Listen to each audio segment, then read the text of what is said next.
नमस्कार प्यारे मित्रों, आपके अपने YouTube चैनल प्रभाकर क्लासेज में आपका स्वागत है। मित्रों, जैसे मैंने आपसे वादा किया था कि आपको एग्जाम से पहले जो कंप्लीटली जो लेसन है उनकी वीडियो अपने प्रभाकर चैनल के YouTube चैनल पर अपलोड हो जाएगी और उसी को निरंतर बनाए रखने के लिए मैं लगातार अपने प्रभाकर चैनल का जो YouTube चैनल है उस पर वीडियो अपलोड कर रहा हूँ।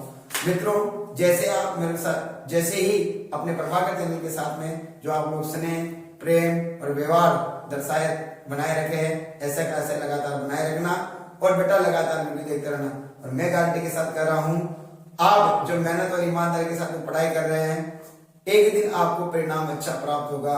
यानी एक दिन जिस दिन आपका पेपर होगा उस दिन आपको लगेगा कि हाँ यार, मैंने प्रभाकर चैनल पर जो पढ़ाई की थी उसी का नतीजा है और सर की मेहनत और मेरी ईमानदारी से जो मैंने मेहनत की है उसी का परिणाम आज मुझे मिल रहा है।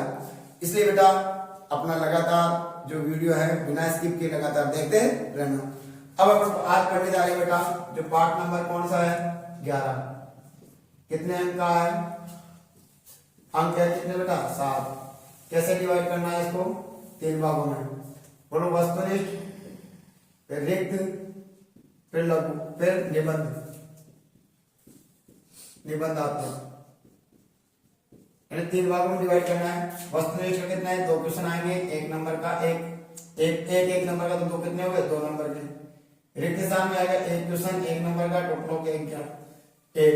और निबंधात्मक आएगा कितने? 4 नंबर का। कितना आएगा? 1 क्वेश्चन आएगा 4 नंबर का, 1 क्वेश्चन आएगा 4 नंबर का, टोटल हो गए 4 नंबर। ये लो, आगे बात समझ बेटा। चलो अब हमारे पास में आते हैं क्या? ये तो गया टोटल ऑफ कितने क्वेश्चन हो गए? देखो 1 2 2 4 क्वेश्चन हो गए और टोटल ऑफ नंबर कितने हो गए? 7। यानी 7 नंबर का पार्ट है। और इस वीडियो को देखने के बाद में आपको जो 7 नंबर वो आपकी मुट्ठी में होंगे। चलो देखते हैं। अब आज हम क्या पढ़ने जा रहे हैं इस वीडियो के अंदर? इस वीडियो को पढ़ेंगे नंबर 1 विद्युत धारा, नंबर 2 विद्युत धारा का मात्रक, विद्युत धारा का मात्रक। तीसरा विद्युत विभव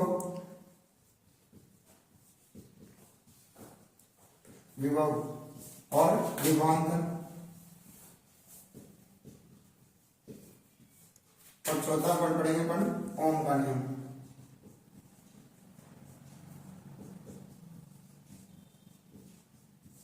ये चारों टॉपिक अपने इस वीडियो में कंप्लीट करने जा रहे हैं, है ना?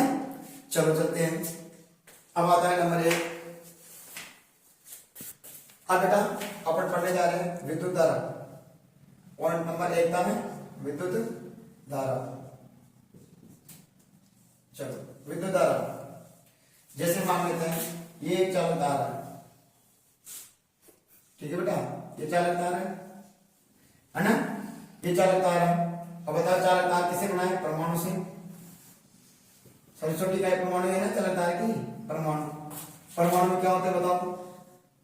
ये नाभिक, न्यूट्रॉन और प्रोटॉन, और इसके चारों तरफ कौन गति कर रहे हैं? इलेक्ट्रॉन। ऐसे गति कर रहे हैं इलेक्ट्रॉन, है ना? तो बताओ इसके अंदर भी क्या है? या तो प्रोटॉन होंगे या न्यूट्रॉन होंगे या इलेक्ट्रॉन होंगे। इसी से मिलकर चालक तार बना हुआ है, यानी परमाणु से मिलकर बना है। और परमाणु से मिलकर बना है तो परमाणु के अंदर इलेक्ट्रॉन, प्रोटॉन और न्यूट्रॉन होते हैं, ठीक है? अब मान लेते हैं सर ये इलेक्ट्रॉन है ना, ये इलेक्ट्रॉन है, ये इधर की तरफ गति कर रहे हैं। तो बताओ ये धन आवेश है, वो किधर की तरफ गति करेगा? इधर की तरफ, है ना? और जब धन आवेश इधर की तरफ गति करेगा यानी आवेश का इधर की तरफ गति, इलेक्ट्रॉन का इधर गति कर रहे हैं, यानी इलेक्ट्रॉन कैसे गति कर रहे हैं अपने पास? इधर की तरफ। और मान लेते हैं धनावेश किधर की तरफ गति कर रहा है? इधर की तरफ। तो धारा कैसे बहेगी? धारा कैसे बताओ? इलेक्ट्रॉनों के, बोलो, इलेक्ट्रॉनों के विपरीत दिशा में धारा कैसे प्रवाहित होगी? इलेक्ट्रॉनों के विपरीत दिशा में। तो बताओ इलेक्ट्रॉन की गति इधर, धारा की दिशा इधर, यानी कि धारा बराबर किधर से प्रवाहित होगी? इस दिशा में। और जब इस दिशा में प्रवाहित हो रही है तो इधर क्या प्रवाहित हो रहा है? आवेश क्या प्रवाहित हो रहा है? आवेश, और आवेश कौन सा है बेटा, आवेश कौन सा है, धन आवेश, कौन सा है, धन आवेश। तो क्या परिभाषा हो जाएगी बोलो, धन आवेश के प्रवाह की दर को विद्युत धारा कहते हैं। क्या कहते हैं मेरे लाडलो, विद्युत धारा कहते हैं।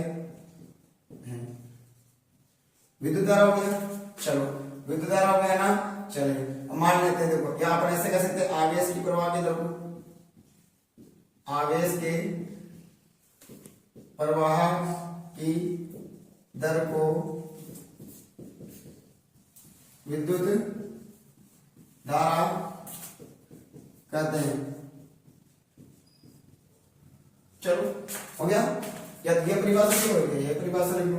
अब मान लेते हैं, देखो मान लेते हैं ये चालक तार है, ठीक है, ये चालक तार है, ये चालक तार है, मान लेते हैं टी समय, क्या है, टी समय ले लेते हैं। टी समय में क्या हो रहा है, क्यों आवेश प्रवाहित हो रहा है, कितना, क्यों आवेश प्रवाहित हो रहा है, प्रवाहित हो रहा है।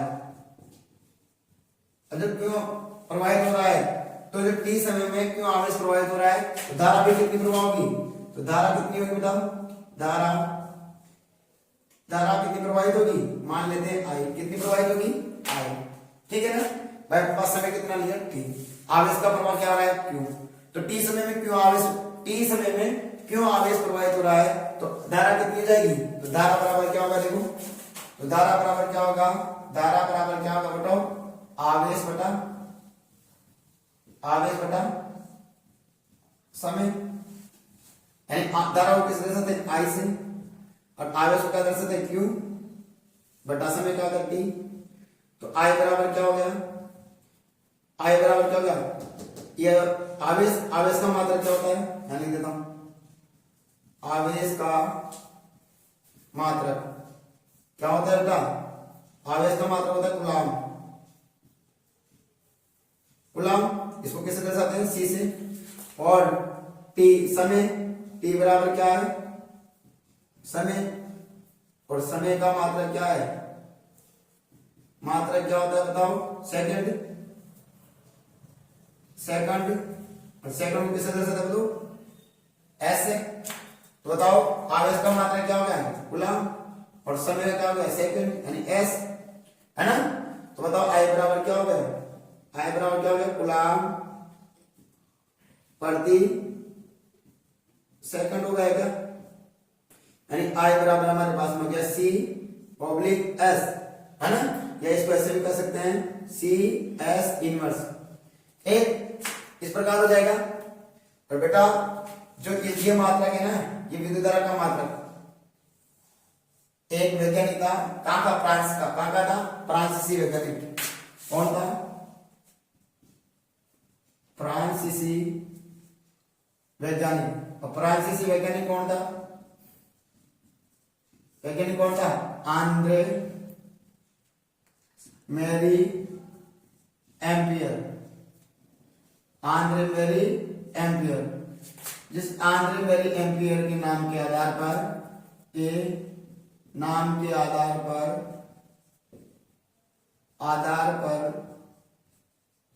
विद्युत धारा का मात्रक क्या रखा, विद्युत धारा का मात्रक क्या रखा,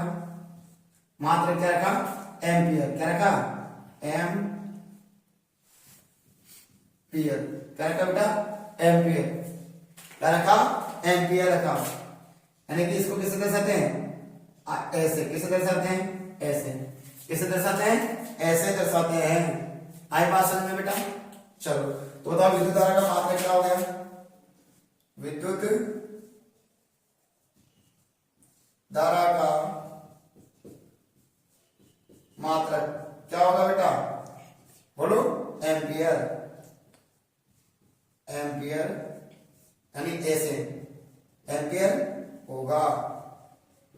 क्या सर हम ये लिख दे तो गलत है क्या, बिल्कुल नहीं बेटा, इसको लिखने में आपको कोई दिक्कत नहीं, ये भी सही है। और एम्पियर लिख दो तब भी सही है। तो विद्युत धारा का मात्रक क्या होगा बोलो, एम्पियर। और बता विद्युत धारा बराबर क्या हुआ, आवेश बटा समय, आवेश बटा समय। आवेश को कैसे दे क्यू है ना, और समय का क्या होगा टी, तो क्यू अपॉन टी।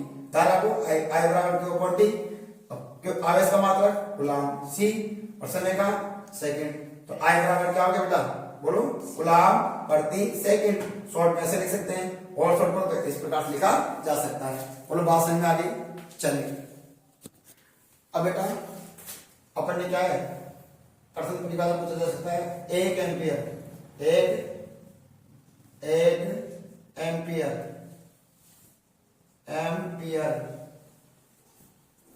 धारा, एक एम्पियर धारा की परिभाषा लिखो, परिभाषा लिखो। ये क्वेश्चन आ सकता है, क्वेश्चन नंबर ये ले लेता हूं, चलो क्वेश्चन, एक एम्पियर धारा की परिभाषा लिखो। अब कैसे लिखोगे, तो देखो मैंने बताया था थोड़ी देर पहले, धारा बराबर क्या होता है, धारा बराबर क्या होता है बेटा, आवेश बटा समय, आवेश बटा समय। अब बताओ तुम एक कब आएगा, यानी धारा का मान एक कब आएगा, जब ये भी एक लूं और ये भी एक लूं, है ना। तो यानी कि मैंने आवेश को क्या लिया, एक कूलाम, आवेश का मात्रक कूलाम होता है, और समय भी क्या लिया, एक सेकंड। जब तो आंसर क्या आएगा हमारे पास, एक एम्पियर आएगा क्या, हाँ एक का एक प्रभाव दूंगा तो कूलाम प्रति सेकंड हो गया, यानी एक एम्पियर हो गया। ये हो गया बात। तो मैंने क्या कहा, मैंने क्या कहा बोलो, जब किसी चालक तार में एक सेकंड में एक कूलाम आवेश प्रवाहित होता है, तो उसमें उस चालक तार में प्रवाहित होने वाली धारा का मान कितना होगा, एक एम्पियर होगा। उसी एक एम्पियर की परिभाषा करते हैं, यानी नीचे से ऊपर की तरफ ऐसे चलना है। तो मैंने क्या कहा, यदि किसी चालक तार में एक सेकंड में, शॉर्ट में लिख दो एक सेकंड में एक कूलाम आवेश, एक कूलाम आवेश का प्रवाह होता है, तो उस चालक तार में एक एम्पियर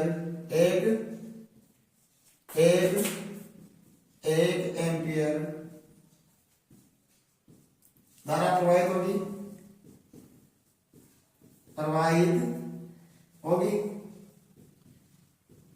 इसे ही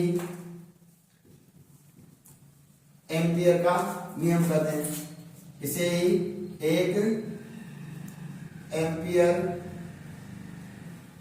कहते हैं।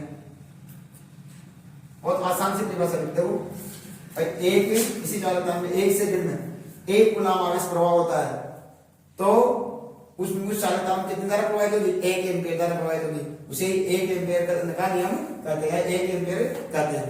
आगे बात बेटा, अब आता है एक एम्पियर होगी। जैसे एक क्वेश्चन कर रहा हूं आपसे, क्वेश्चन ले लेता हूं, देखो एक क्वेश्चन दिया हो गया, दूसरा क्वेश्चन ले लेते। देखो यदि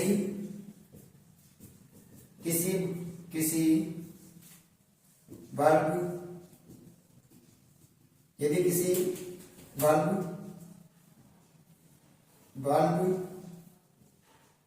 के तंतु से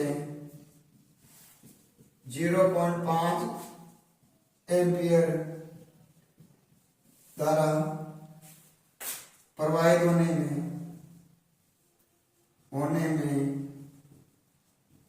10 मिनट का समय लगता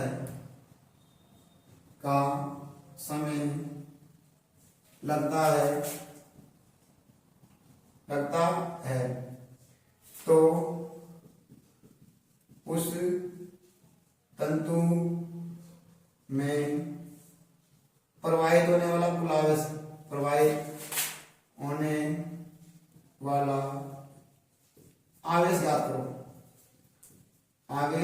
ज्ञात करो।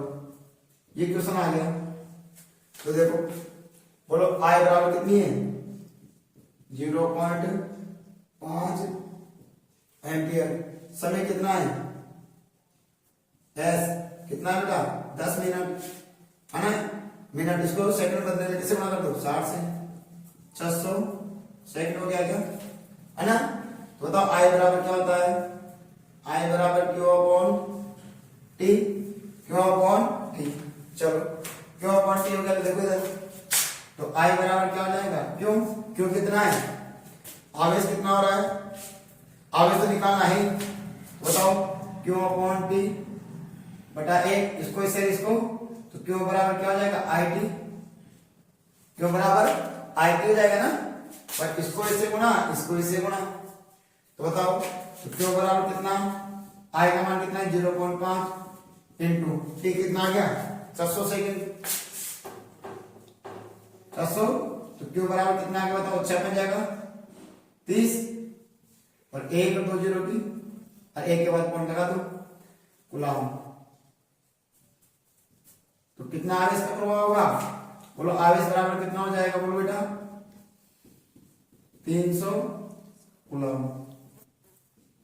क्या बात समझ में आ गई बेटाओ, हैं क्लियर हो गई बात। चलो आगे बात समझे। तो बेटा एक आपके लिए थोड़ा सा क्या है मोटिवेशन, जो मोटिवेशनल स्पीच है वो लेके आओ। देखो बेटा इसे क्या करना, तो क्या कामयाब होने के लिए, कामयाब होने के लिए अकेले ही आगे बढ़ना पड़ता है। यानी कि बेटा अपन को कामयाब होने के लिए खुद को ही आगे बढ़ना पड़ेगा, ठीक है, कोई अपना साथ नहीं देता है। और बेटा साथ कब देते हैं, लोग कब आते हैं, लोग तो पीछे तब आते हैं जब आप कामयाब हो जाते हो। यानी आप लोग कामयाब हो जाओगे ना तभी क्या करेंगे लोग अपने पीछे आएंगे। इसलिए मित्रों यदि आपको 10th में अच्छे नंबर आते हैं तो आपके पीछे बहुत सारे लोग आ जाएंगे, बहुत सारे विद्यार्थी आएंगे, यार देखिए इसकी परसेंटेज इतनी हुई थी। अगर आपकी परसेंटेज बेटा नहीं बनती है तो बेटा आपके हिसाब में कोई नहीं रहेगा।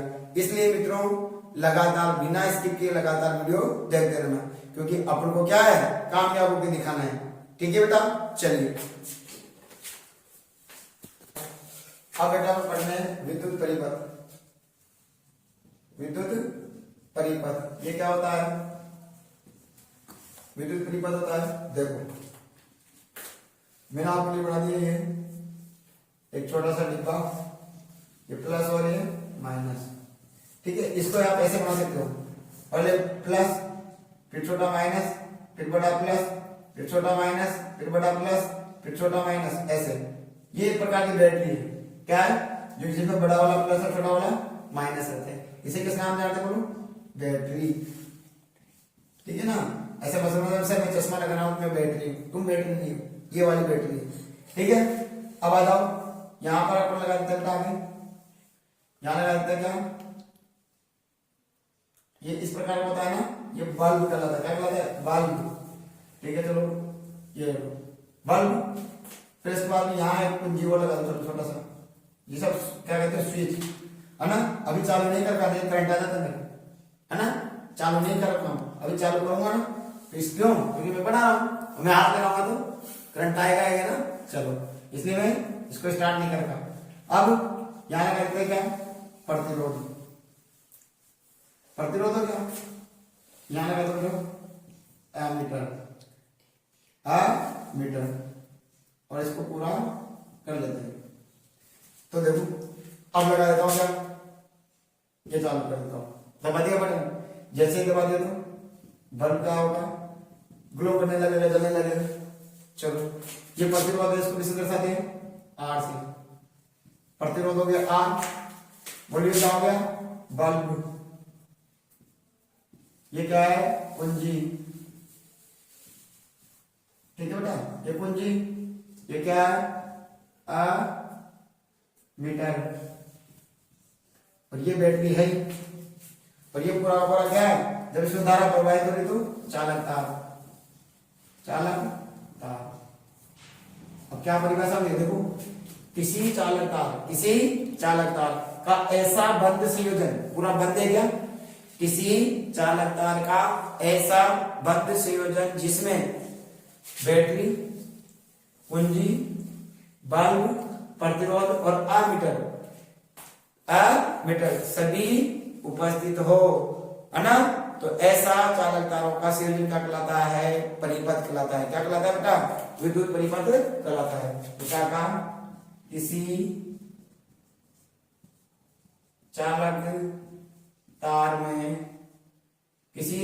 चालक तार का ऐसा बंद संयोजन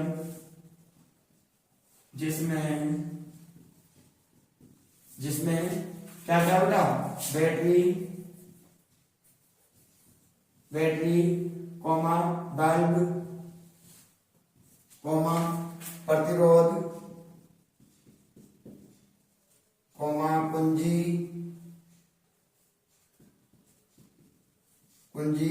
कॉमा एमीटर, है ना? एमीटर नहीं एमीटर, ठीक है बेटा? एमीटर कर लो, एमीटर कर दिया ना, एमीटर, है ना? और आदि उपस्थित हो ऐसा संयोजन क्या कहलाता है? संयोजन क्या कहलाता है बेटा? ऐसा संयोजन विद्युत परिपथ कहलाता है। विद्युत परिपथ कहलाता है। ये विद्युत परिपथ हो गया विद्युत परिपथ बेटा। अब आता है एक क्वेश्चन, देखो एक क्वेश्चन पूछता हूं उसमें, जैसे तुम लोग क्वेश्चन नंबर 3, क्वेश्चन नंबर कौन सा है? तीसरा। मैं क्वेश्चन का नाम भूल जाऊं कोई बात नहीं, अगर आप देख लेना कौन सा क्वेश्चन है। जैसे मैंने कहा 1 कूलाम आवेश, 1 कूलाम आवेश प्रवाहित होने पर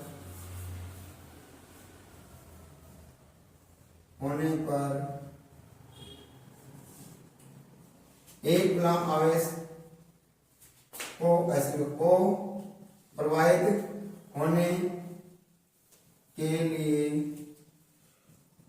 कितने 1 कूलाम आवेश को प्रवाहित होने के लिए कितने इलेक्ट्रॉनों की आवश्यकता होगी। ये क्वेश्चन आ गया। जैसे अपने इसमें भी है कि 1 कूलाम आवेश की रचना करने वाले इलेक्ट्रॉनों की संख्या कितनी होगी। तो 1 कूलाम आवेश है, तो 1 कूलाम आवेश के बराबर, तो बताओ, है ना? तो बताओ 1 बराबर क्या होता है? आवेश बराबर क्या होता है? आवेश, है ना? आवेश बराबर क्या होता है? बोलो, Ne,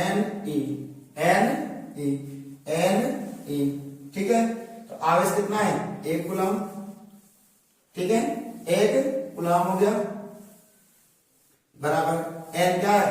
नंबर ऑफ इलेक्ट्रॉनों की संख्या इनटू 1 इलेक्ट्रॉन का आवेश कितना होता है? 1.6 इंटू 10 की पावर माइनस 19 कूलाम। तो बताओ ये इधर चला जाएगा ना, है ना? ये गुणा इधर से भाग, तो बताओ क्या हो जाएगा? 1/1.6 इंटू 10 की पावर माइनस 19 बराबर क्या आएगा? n, क्या आएगा? n, ठीक है?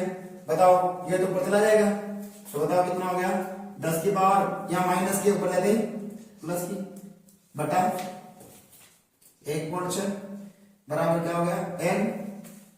बताओ बेटा, इसकी पॉइंट हटाएंगे तो ऊपर क्या लग गया? 10, 1 इधर ले लो 100 हो जाएगी, 1 0 इधर ले लो, तो 1 इधर से इधर लेंगे ना, कम हो जाएगी, तो 10 इंटू 10 कितना? 100 इंटू 10 की पावर 18 बटा 1.6 की जगह 16 हो गए, काट दो, बोलो 4 चौक 16, 4 से काटो 25 बार, है ना? फिर 4 से काट दो, तो 4 6 24, 4 6 24, बच गया कितना? 1, 10 हो गया, 4 1 कम 4, 4 2 नहीं 8 और 4 5 20 इंटू 10 की पावर 18 इलेक्ट्रॉन। तो कितने इलेक्ट्रॉन होंगे? 6.25 इंटू 10 की पावर 18 इलेक्ट्रॉन होंगे। इलेक्ट्रॉन की संख्या आ गई, कंफर्म हो गया बेटा? तो आप कैसे क्वेश्चन आएंगे, एक गुलाम आवेश प्रवाहित होने के लिए कितने इलेक्ट्रॉनों की आवश्यकता होगी, कितने होंगे 6.25 × 10 की पावर 18 इलेक्ट्रॉन होंगे। ठीक है, चलो अब बेटा अपन पढ़ेंगे क्या है, विभव और विभवांतर।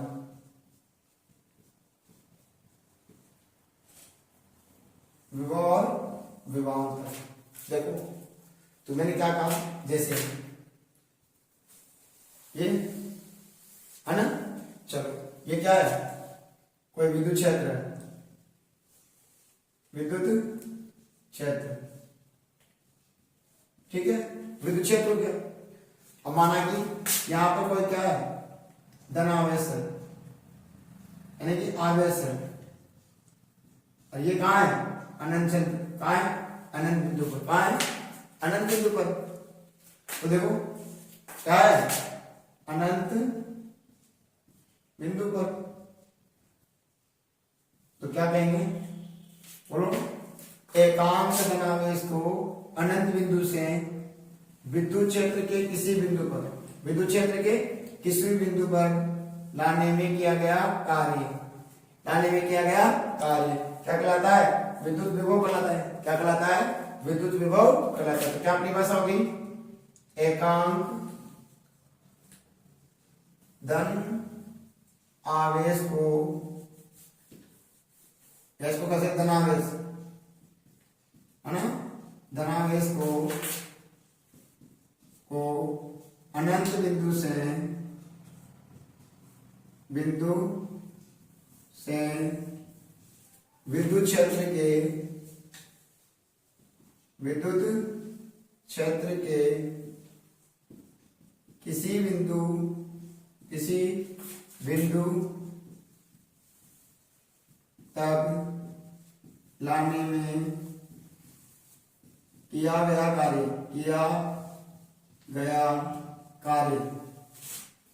क्या कहलाएगा, विद्युत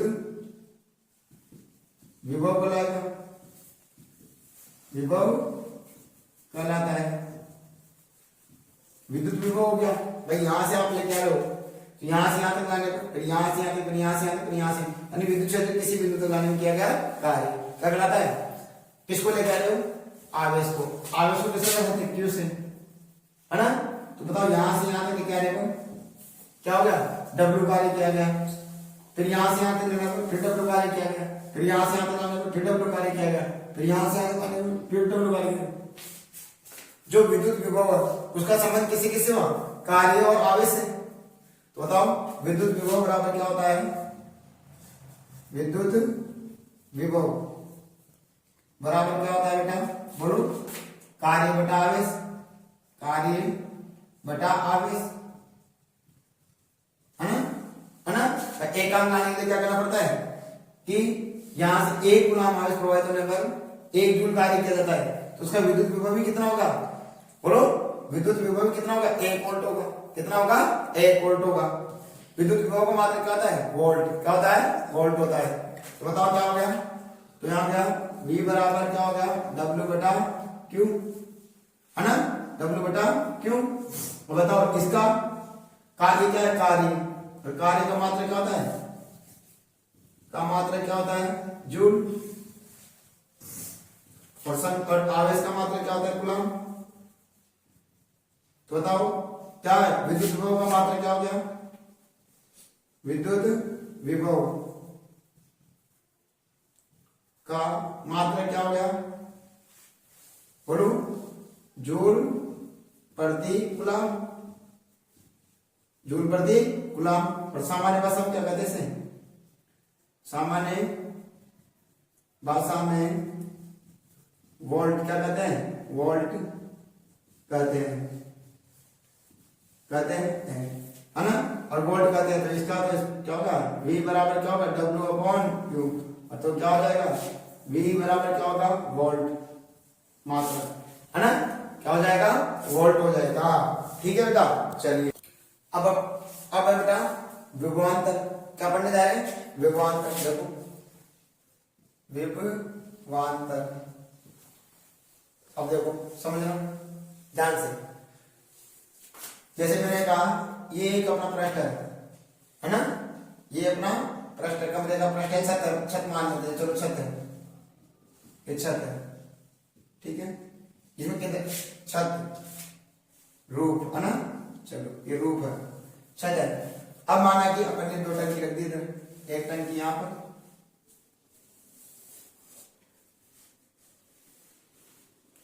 ठीक है, ये टंकी रख दी है, ठीक है, और एक टंकी इसके बराबर इधर रख दी, दोनों बराबर बराबर साइज की है, ठीक है, ये लोहे टंकी है। अब मैंने यहां से एक पाइप निकाला और एक पाइप इसके अंदर, ये लो है ना, दोनों में वाटर लेवल क्या है, लगभग बराबर का है, बताओ।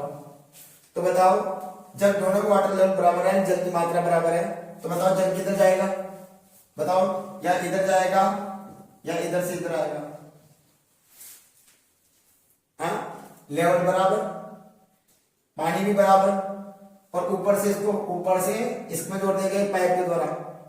अब मैंने देख रहा हूं कि यार इधर से पानी किधर से जाएगा, बताओ आप किधर से जाएगा, हाँ, अब क्यों नहीं जा रहा, बताओ जाएगा, आप भरोसा नहीं जाएगा, क्यों, जब मात्रा बराबर है तो ना तो ढलान है, तो जब ढलान होती जब इधर जाता, अब ढलान नहीं है किधर, कहीं भी नहीं जाएगा, यानी कि जो पानी का प्रवाह है, जल का प्रवाह, यानी कि जल का प्रवाह क्या होगा, कहीं पर भी नहीं होगा, दोनों दिशाओं में नहीं होगा, ना तो इधर वाले में जाएगा ना इधर वाले में जाएगा। अब क्या किया मैंने, अब की बार क्या लिया, देखो ध्यान से समझना, चलो इसका आंसर तुम बताओगे। ये एक टंकी ले ली, ठीक है, चलिए ये टंकी ले ली, और ठीक है, यहां तक पानी भरा हुआ है, यहां तक, चलो यहां तक पानी भरा हुआ है इसमें ना, यहां तक पानी भरा हुआ है, और एक बना दिया स्टैंड, चलो ये स्टैंड बना देता हूं आपके लिए,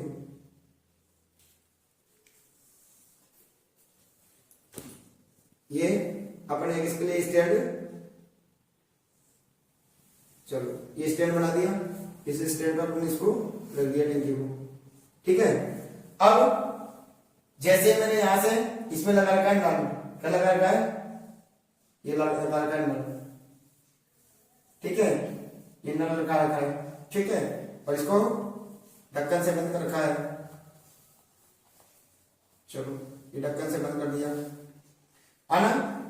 अब इसके ढक्कन लगा दिया बेटा, अब क्या होगा, इसमें से मैंने जैसे यहां से ऑन किया, यानी कि ये ले लेते हैं ये ऑन का, ठीक है, ऐसे ऑन होगा, ऐसे ऑफ होता है, तो जैसे ऑन किया तो पानी इधर आएगा क्या,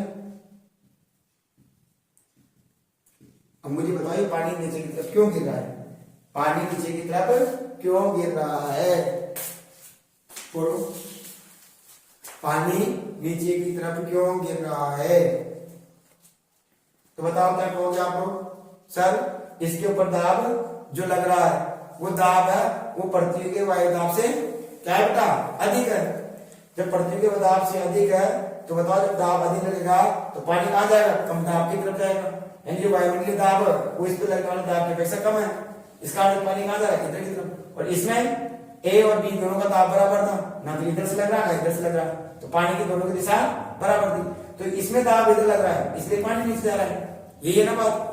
अगर दाब नहीं लगे तो दोनों में कहीं नहीं जाएगा।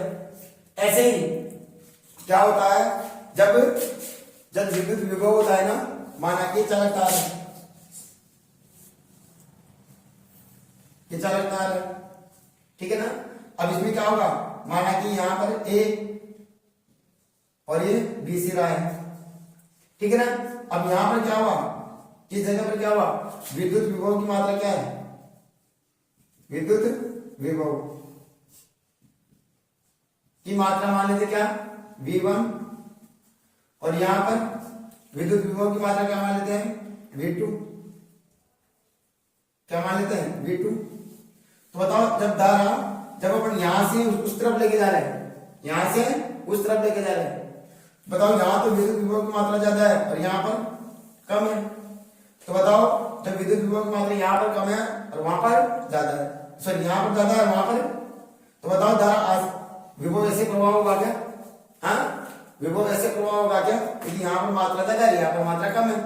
ऐसे ही पर जैसे ही जो चालकता है उस चालकता में क्या होता है, जब आवेश का प्रभाव होता है तो आवेश कैसे प्रभाव होता है, इलेक्ट्रॉन गति करते कैसे, हमेशा बोलो ऋणावेश से धनावेश की तरफ, ऐसे गति करते हैं यूं धनावेश की तरफ, तो धारा कैसे बढ़ी ऐसे, तो क्योंकि जैसे वो गति करते हैं तो वहां पर आवेश की मात्रा ज्यादा हो जाती है, तो आवेश की मात्रा ज्यादा होती है तो आवेश कितना जाएगा, क्या होगा, कम आवेश की तरफ। जैसे करंट फ्लो होता है तो यहाँ पर क्या है, आवेश की मात्रा ज्यादा है तो कम आवेश की तरफ गति करेगा, नहीं करेगा, क्योंकि यहाँ दाब ज्यादा है और दाब ज्यादा है तो यहाँ दाब कम है, तो क्या कहते हैं, बोलो क्या कहते हैं, इसे क्या कहते हैं, विभवांतर। क्या कहते हैं, विभवांतर। दो विभवों के बीच का अंतर, दो विभवों के बीच का अंतर क्या कहलाता है, विभवांतर कहलाता है, क्योंकि यहाँ पर विभवों की मात्रा ज्यादा है, यहाँ पर विभवों की मात्रा कम है, तो क्या कहेंगे, दो विभवों के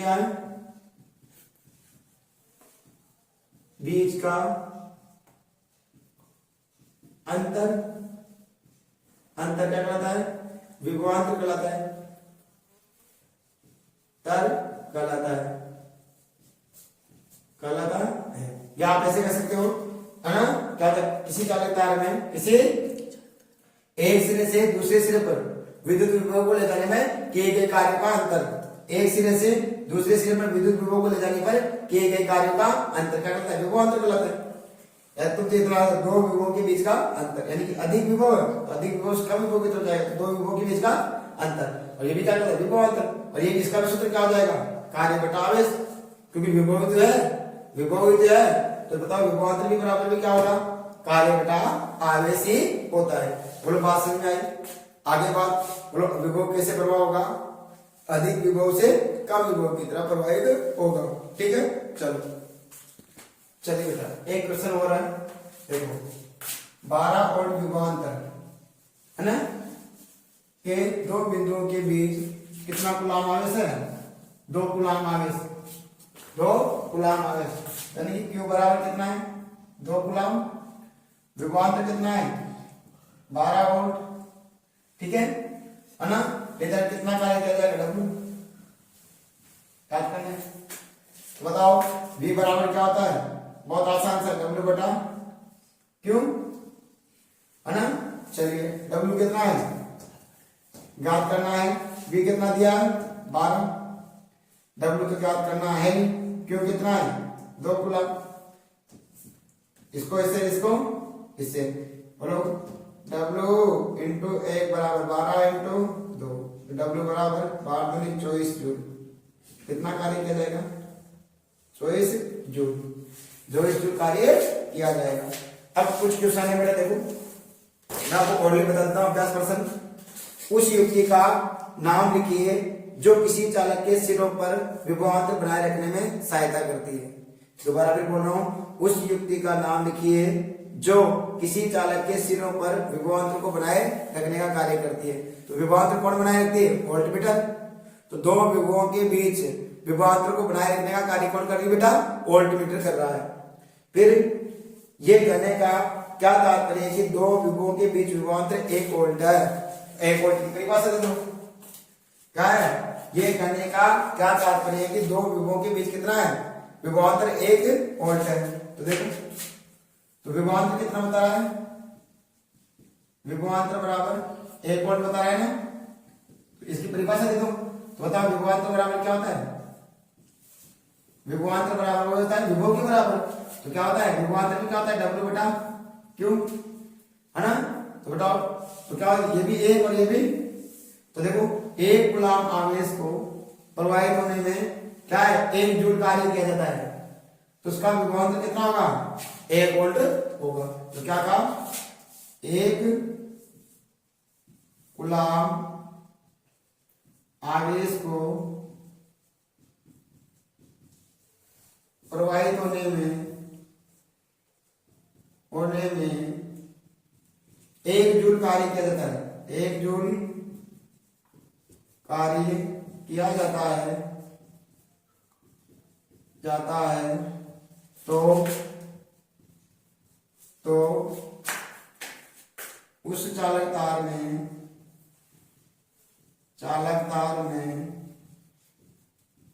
1 वोल्ट विभवांतर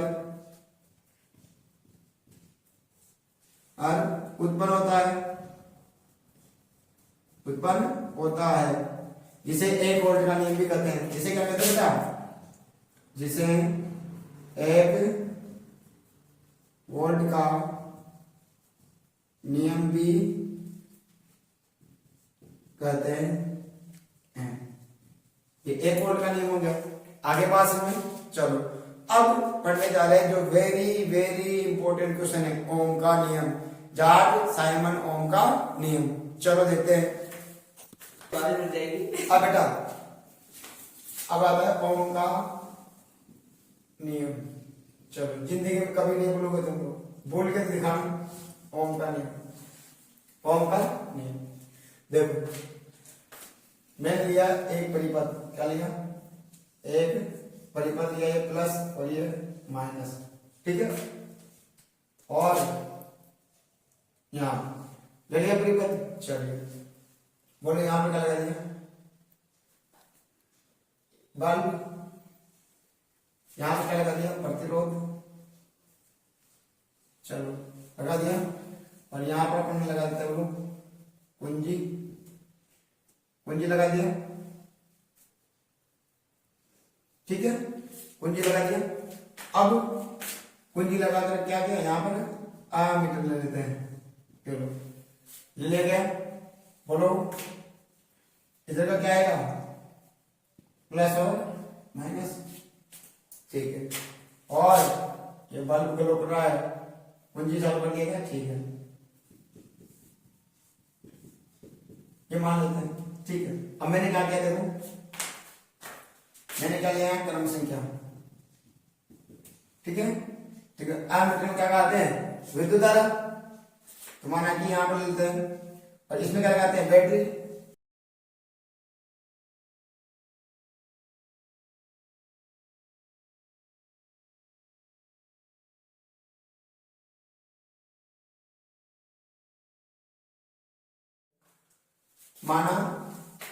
माना दो विभवांतर अपन याद करते हैं। देखो यहां ले लिया अपने क्या? धारा, और यहां ले लेते हैं विभवांतर। क्या लेते हैं? विभवांतर लेते हैं। तो बेटा है ना, अपन क्या लेते हैं? देखो दोबारा से एक बार, क्रम संख्या, धारा, विभवांतर। विभवांतर कहां लगाते हैं बेटा? हाँ, प्रतिरोध को नापने के लिए यहां पर ये लगाते हैं विभवांतर भी, ठीक है। यहां पर क्या होगा? प्लस और इधर माइनस, ठीक है। अपने मान लेते हैं क्रम संख्या 1, 2 और 3 और 4।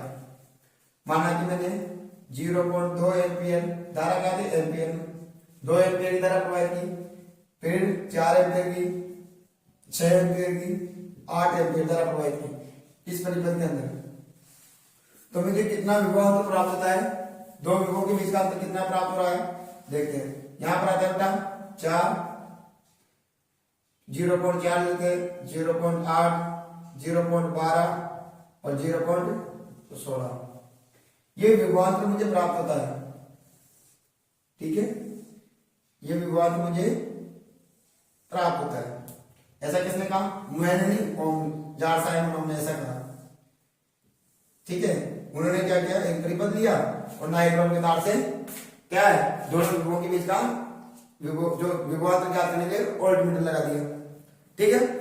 अब देखो जब उन्होंने ऐसा किया और अलग अलग मान की धारा क्या करते हैं? प्रवाहित कराता है। तो प्रवाहित कराने को उन्होंने देखा कि विभवांतर भी अलग अलग प्राप्त होता है, और जब विभवांतर अलग होता है ना, तो विद्युत धारा और विभवांतर के बीच एक ग्राफ खींचा। देखो ये क्या? ये तो लेते हैं विद्युत धारा आई, और ये ले लिया विभवांतर, है ना, ये 0, ये ले लेते क्या? विभवांतर, ठीक है, ये विभवांतर ले लिया V। अब क्या किया? देखो विद्युत धारा कितनी दे रहा है? 2 का अंतर, तो 0.2, 0.4, 0.6, 0.8, और 0.10। यहाँ पर 4 4 का लो 0.4, 0.8, 0. इधर इधर 0.12, 0.16 इधर है ना, और 0.20 हो गई। चलो ये ले लिया। अब जैसे उसने ग्राफ देखा कि यार जैसे ही 0.2 एम्पीयर द्वारा प्रवाहित कराना मुझे 0.4 वोल्ट विभवांतर प्राप्त हो रहा है। फिर मैंने 0.4 एम्पीयर द्वारा प्रवाहित कराने मुझे 0.8 वोल्ट प्राप्त हो रहा है। फिर मैंने 0.6 एम्पीयर द्वारा प्रवाहित करने पर 12। फिर मैंने कहा 8 एम्पीयर की द्वारा प्रवाहित करने पर 16, और मैंने 10 एम्पीयर की द्वारा प्रवाहित करने पर, यानी कि इस प्रकार। और जब इनके शीर्षों को मिलाया गया तो मुझे क्या हुआ, एक सीधा आलेख प्राप्त होता है। क्या होता है, सीधा आलेख प्रवाहित होता है। तो जॉर्ज साइमन ने क्या कहा कि यार मैं जैसे धारा का मान बढ़ा रहा हूं तो विभवांतर का मान बढ़ रहा है, जैसे धारा का मान बढ़ा रहा हूं तो विभवांतर का मान बढ़ रहा है, और मुझे जो ढाल है सीधी प्राप्त हो रही है। इसका मतलब क्या कहा कि जो विद्युत धारा और विभवांतर क्या है, एक दूसरे में संबंध होता है, समानुपाती होते हैं। इसको बढ़ा रहा हूं, यह बढ़ रहा है, तो विद्युत धारा का मान किसके उसमें उत्पन्न किसमें नाइट्रो के तार में जो वोल्टमीटर है ना, इसके पार्ट टाइम में है ना, वो विभवांतर का मान भी बढ़ रहा है। तो क्या होता है, धारा किसके समानुपाती होगी, विभवांतर की। धारा किसके समानुपाती होगी, विभवांतर के समानुपाती होगी। तो उसके लिए क्या है, उन्होंने एक अपना नियम दिया जिसे कहा जाता है ओम का नियम। ठीक है, तो ओम का नियम कैसे सत्यापन करोगे, देखो एक परिपथ बढ़ा देना। यहां बैटरी, बल्ब, प्रतिरोध का मापन किसके दिया जाता है, प्रतिरोध। यानी दो डिब्बों के बीच का अंतर वोल्टमीटर, कुंजी एमीटर लगा दिया। अलग अलग मान की धारा प्रवाहित करना, ये धारा, तो विभवांतर का मान भी अलग अलग प्राप्त होगा, ये अलग हो गया। दोनों में ग्राफ बढ़ा देना। ग्राफ बढ़ाने के बाद में क्या कहता है, जैसे अलग अलग मान की धारा प्रवाहित करते हैं तो विभवांतर भी अलग अलग प्रवाहित, अर्थात जो विभवांतर है वो धारा के समानुपाती होता है। अर्थात क्या कहा, विभवांतर किसके समानुपाती हुआ, धारा के, है ना, धारा के समानुपाती प्राप्त हो रहा है। तो उसने एक नियम दिया जिसे क्या कहते हैं, ओम का नियम कहते हैं। तो सत्यापन हो गया उन्होंने। अब देखो कैसे होता है ओम का नियम, अब देखो, है ना, क्या है, जर्मन वैज्ञानिक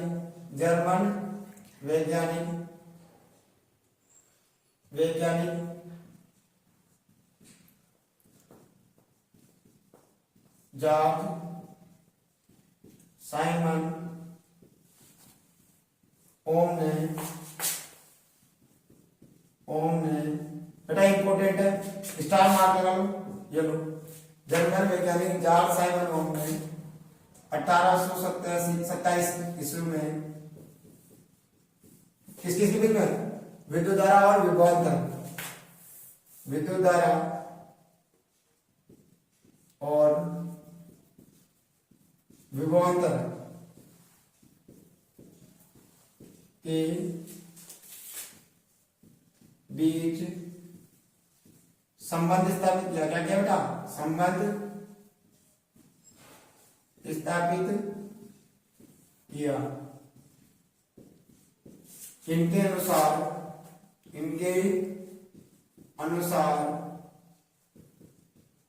क्या होता है, इनके अनुसार किसी चालक तार की भौतिक अवस्था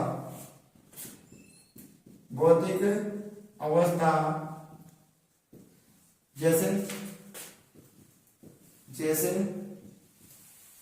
दाब, ताप, लंबाई, प्रतिरोध और अनुप्रस्थ काट का क्षेत्रफल, अनुप्रस्थ काट का क्षेत्रफल।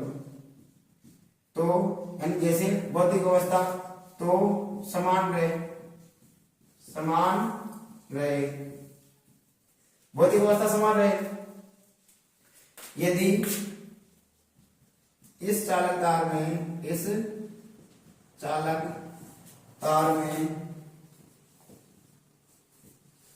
I मान की धारा प्रवाहित करने पर करने पर दोनों सिरों के बीच प्रवाहित करने पर दोनों सिरों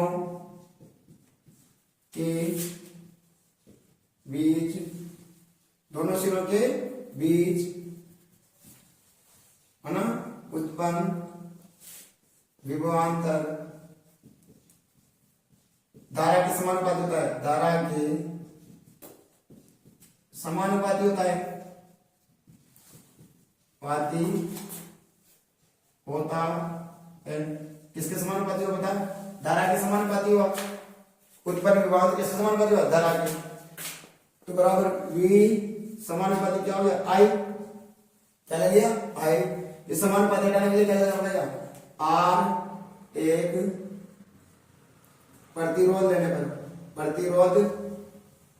लेने पर या कह सकते हैं R एक नियतांक लेने पर, R एक नियतांक लेने पर तो V बराबर आयर होगी, क्योंकि यहाँ R लगाते क्या होगा? बराबर V समानुपाती उठ गया, R आ गया। ठीक है, तो बताओ, अभी परेशान मत करो। तो बताओ I बराबर क्या हो जाएगा? I बराबर V अपॉन R।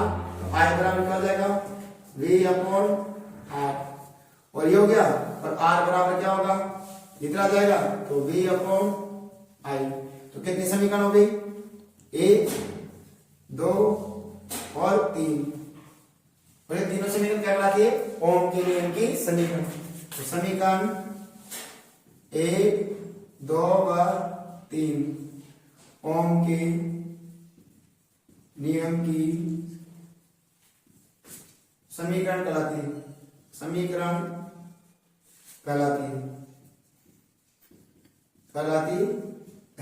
ओम के नियम की समीकरण हो गया। अब कैसे ओम के नियम की समीकरण हो गया? तो सर आर क्या है? यहाँ पर प्रतिरोध।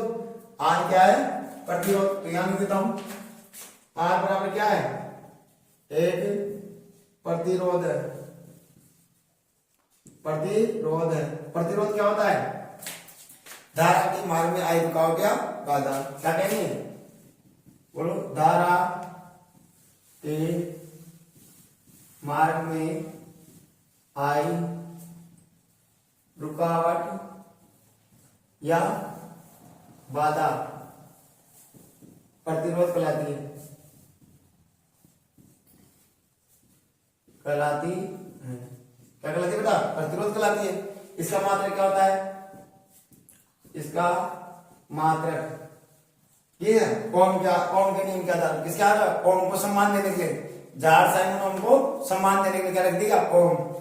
मात्रक क्या रख दिया? ओम। और ओम को कैसे दर्शाते हैं? तो ऐसे ओम।